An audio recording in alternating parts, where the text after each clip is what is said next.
Short story, presented to you by Jeff, the blind explorer, the apple tree and the farmer. Once upon a time, there lived a farmer in a village. Beside a forest, he had a big garden that had an old apple tree and other plants, trees and beautiful flowers. When the farmer was a little boy, he spent much of his time playing with the apple tree. Those days, the apple tree had given the choicest of apples to him.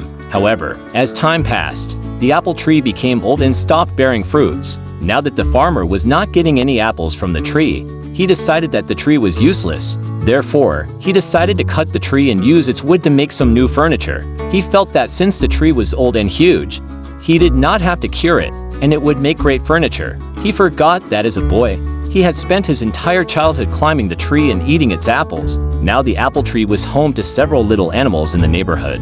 This included squirrels, sparrows, and a huge variety of birds and insects. When the farmer took his axe and began chopping the tree, all the little animals came rushing down. They all began to plead with the farmer. They gathered round the farmer and said, "Please don't cut the tree. We used to play with you when you were small, under this very tree. This is our home and we have no other place to go." The farmer was adamant. He raised his axe and the commotion grew. "Please don't chop and destroy my home and kids," cried the squirrel. "Please don't chop and destroy my nest," cried the little birds. "Please don't cut the apple tree," cried the grasshopper. The farmer, however, forgot his childhood and his animal friends. He began to chop the tree harder. All the little animals became desperate and wanted to protect the apple tree at any cost. The little animals said, "We will sing for you when you are toiling away in the fields. We will look after your little boy. He will not cry, but instead will be entertained and happy. You will like our songs and will not feel tired." However, their cries for help fell on deaf ears.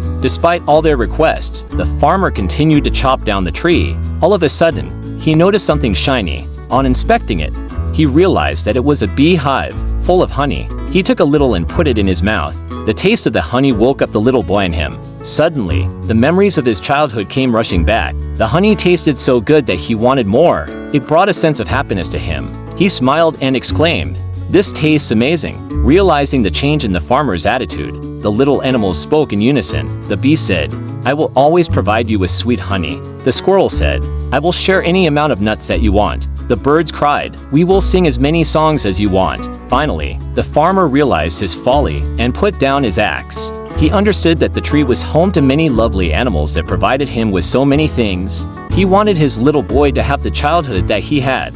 The farmer realized that the apple tree was not that fruitless. The little boy and him saved the apple tree. He threw away the axe and said to the little creatures, "I promised that I would never cut this tree. I have realized my mistake and you all can now live in peace and harmony." The little creatures thanked the bee profusely. If the farmer had not found the beehive, they would have been homeless by now. They continued living happily in the old apple tree. Moral: each and every living thing in nature is of some use. We should not destroy any living thing.